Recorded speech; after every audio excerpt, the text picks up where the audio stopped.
never knew about this. It's a snapshot of Liverpool through somebody's eyes, not mine. I began to write Reflection, my second novel, in June this year, and this piece is from chapter 10. You might want to buy a copy of my signed copy of my book, Momentum, and if you want to, I've got some. Thank you. It's called Celia's Silence.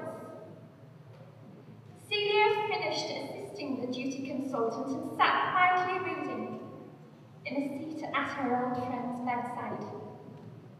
He had plenty of wonderings about their brief pairing, followed by years of separation. He looked old now, but Celia could still see her only love aside from God and her family beneath those mutton chop whiskers and the gleam in his eyes. I remember when I first saw you, he said. Yes, when I took the position here. You don't know what it was like for me. I was an eligible, highly esteemed young doctor. God, those girls gave themselves on a plate.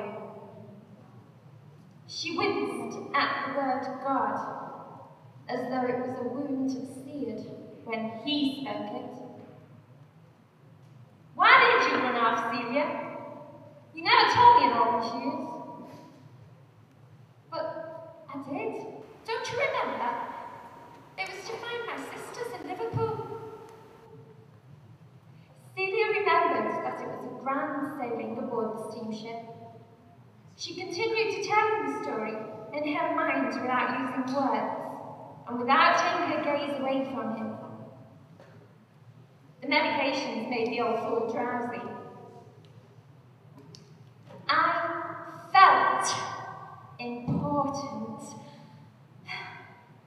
The children waved at us from the pierhead landing stage. There were ladies and gentlemen dressed in all their finery. Dirty young deckhands had muscles of warriors and strange accents. The men heaved huge ropes. Best of all was when I first stepped off the gangway and stopped to look around and up. I made my way to the palace with the statue birds atop, and I knocked on the door.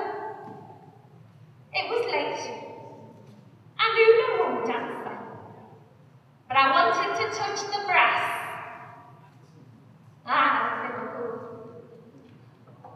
The capital of Ireland and first port of call for people from faraway lands was my dream come true. My lovely sisters would surely find, or have found, wealthy gentlemen to marry, and that's why they never returned to Dublin. Well, one of them found an American man. I don't know what happened to Bridie.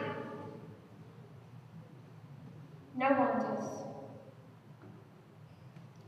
I followed the direction of the pointed beak of the strange liver bird that faced inland, and then, as I reached it, I waved to the bird facing outward, to the muddy Mersey River with its gaping mouth and great ships stirring up the silt from its riverbed. I was home now. I'd broken my vow when I sneaked out of the convent after committing a mortal sin. I stole from the Mother Superior to get my ticket for passage. With a few pennies left, I found a church in order to pay to light a candle and to confess. She spoke up again. Oh, I wanted God, but he never wanted me. Not in that place. I was half-starved, and I still wore those metal knickers beneath my ragged dress. The doctor was half awake.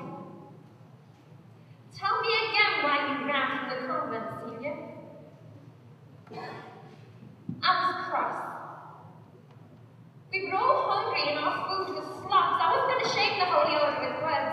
I wanted to shout and scream so many times and for different reasons. My ears felt as though they would bleed and my head pounded all the time. The Carmelites did not speak at all. I lasted more than a day though. My sister Bridie was wrong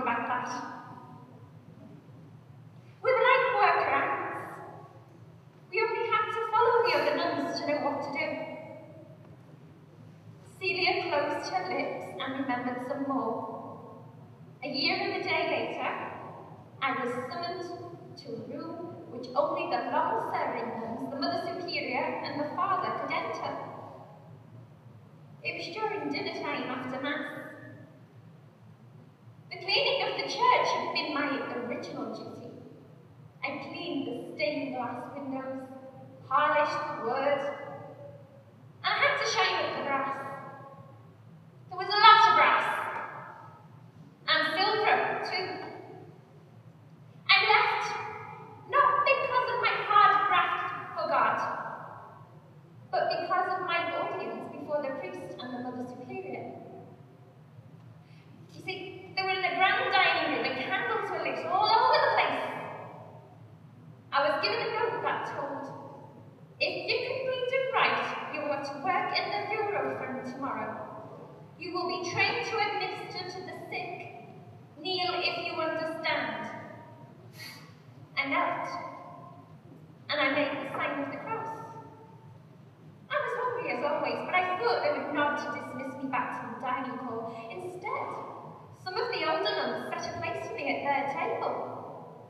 The Mother Superior waited till the older nuns had left and said, "Sit down, Sister Celia. God has chosen a better position for you." I'd never heard a voice before. The cutlery was silver, and the Father ate steak. Celia walked across the ward to prop up another patient who had slid down in his bed to barriers and looked as though he wanted to escape. When I arrived aboard the ship, it was hard for me to talk because my vocal cords had not been used in so long. I hummed to myself at first. Just hymns the congregation sang as we Carmelites stood outside in our own special pews. Then I practiced my speech. I'm Celia Malone, and I've come from Dublin to find my sisters Bridie and Margaret.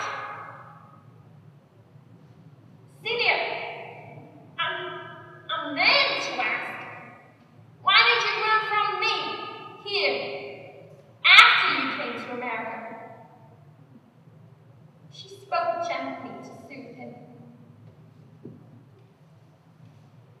It was for the same reason, I suppose. I thought God never wanted me. Nor did you.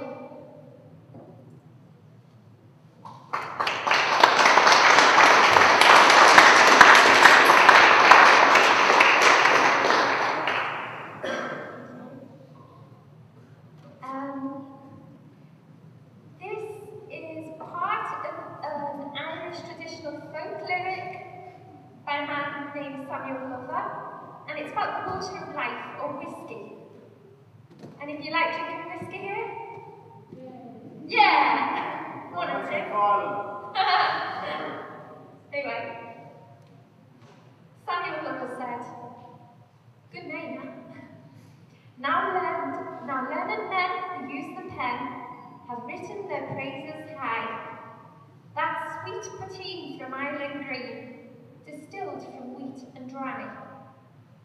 Throw away your pills, it will cure all ills, of the pagan, the Christian or Jew. Take off your coat and grease your throat with the real old Mountain Dew.